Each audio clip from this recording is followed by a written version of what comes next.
Clickety-click. Right. Another one, a third crash course. Okay, so this one will be quite short.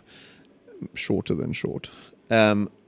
Looking at lighting for cognitive optimization. In other words, ideal lighting for studying. I would start with saying that daylight is the best way to study. A lot of us are studying late at night, and as sometimes necessary as that is, try and find a softer light, a warmer light.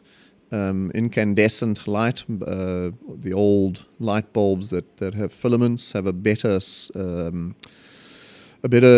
range of light.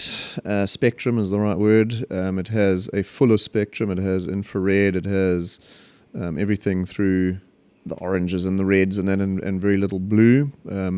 LED lights, fluorescent lights are generally very bad at night because they are predominantly blue. They have very little of the warmer tones, no infrared, and without getting into too much science, that at night is very negative on us because it reduces our formation of melatonin, which has to do with sleep, and it has to do with hormone release and all the good things that we have.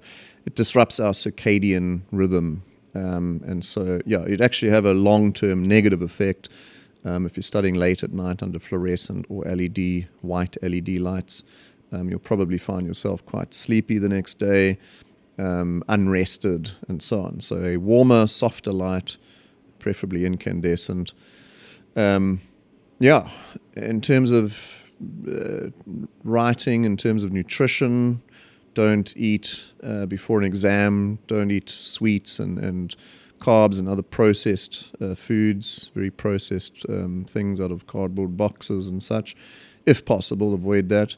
A simple breakfast of eggs or something like that actually has a better effect on the brain for cognitive purposes. And in terms of temperature, being colder rather than hot actually makes the brain work better, more functionally during exams. We are more able to think clearly in a colder environment without freezing. Yeah, and that's that one.